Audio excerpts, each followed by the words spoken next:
So why do I like black and white photography?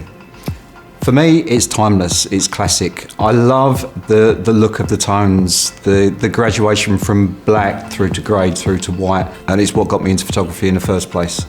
There's a quote from a master of photography, Peter Lindbergh, and he says that colour is reality, black and white is fantasy, and I quite like that.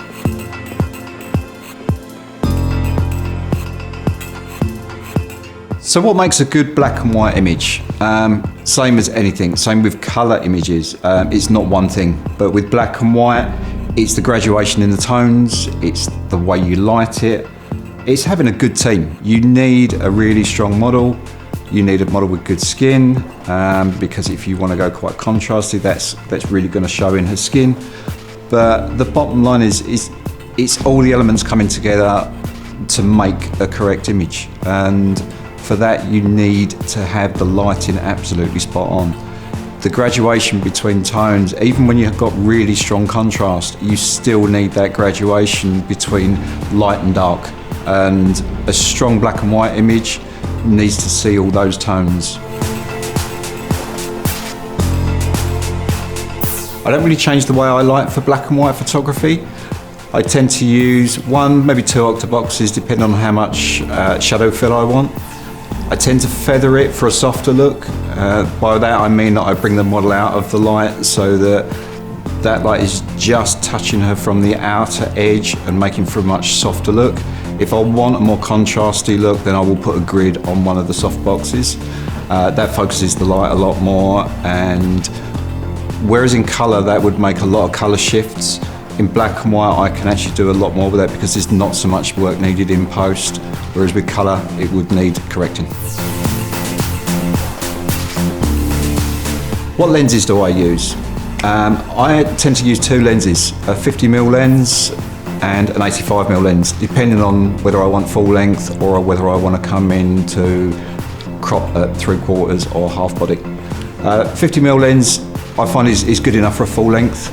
If you use that to come in any closer than chest height and above, you tend to get a bit of distortion. If you use the 85, I find that is the absolute best length for me for a portrait type shot.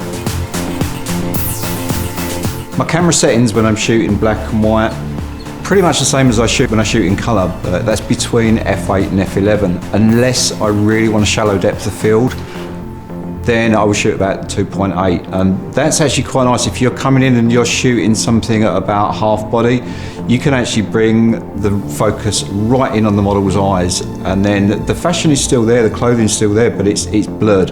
And so it becomes secondary and it gives a nice effect. So if you're quite new to black and white photography and you want some point of reference, somebody to look at, somebody to get inspiration from, there's a couple of guys out there that are just fantastic. Peter Lindbergh for one, absolute master of black and white photography, look him up. Patrick de Marchelier, also great portrait photographer, fashion photographer. He does a lot of colour as well, but his black and whites are very strong, and they do prove the point with the transition between light and dark and the shadows and the tones. Vincent Peters, another one, very cinematic type of lighting, very different to Patrick de Marchelier, whose is quite soft. Remember, when you've got a team together and you're shooting a black and white story, fine, black and white may be your choice, but not every makeup artist is going to get the major benefit out of a black and white shot. Do yourself a favour, keep them sweet, give them a colour version as well.